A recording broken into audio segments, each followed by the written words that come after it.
Gifts of the Spirit. Conditions. BD number 6241. April 18, 1955, the gifts of the Spirit are bestowed upon every person who sincerely strives for them. They cannot be given to them, they have to be acquired by complying with my commandment of love for God and one's neighbor. By living a life in accordance with my will.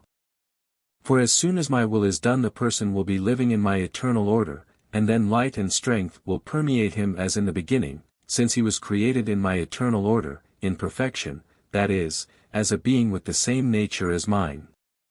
My spirit permeated the being, and my spirit will permeate it again as soon as it enters my eternal order as a human being once more.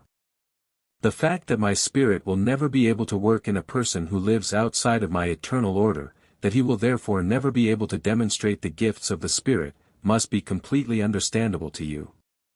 This is why every word reception also requires the working of my spirit in the human being. For to receive my word means to be instructed in absolute truth, to know about everything which makes my nature understandable to you humans. To know about the reason and cause, the purpose and aim of my reign and activity and of everything that is visible to you. To be instructed in the truth means to be guided into realization, which you once possessed but lost due to your own fault. Hence this initiation into the truth through my spirit, through my word, is a present. A gift which I convey to everyone who voluntarily attains a degree of maturity, as this is the condition for the granting of spiritual gifts.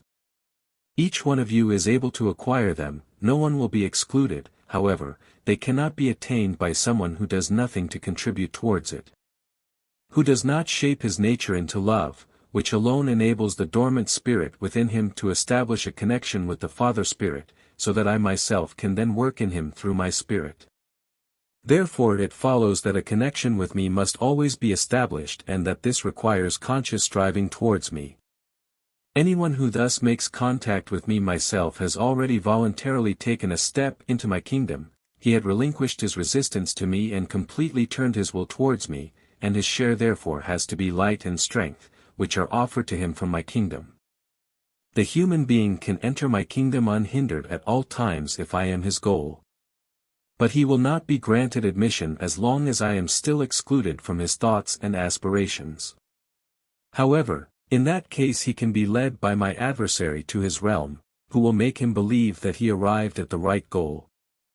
Who will also know exactly what the human being is striving for, and who will give him what he is looking for according to his desire. This applies to people who thirst for knowledge, yet not for the sake of the pure truth but for their own advantage. Who want to know in order to be important and not in order to testify to me and on my behalf.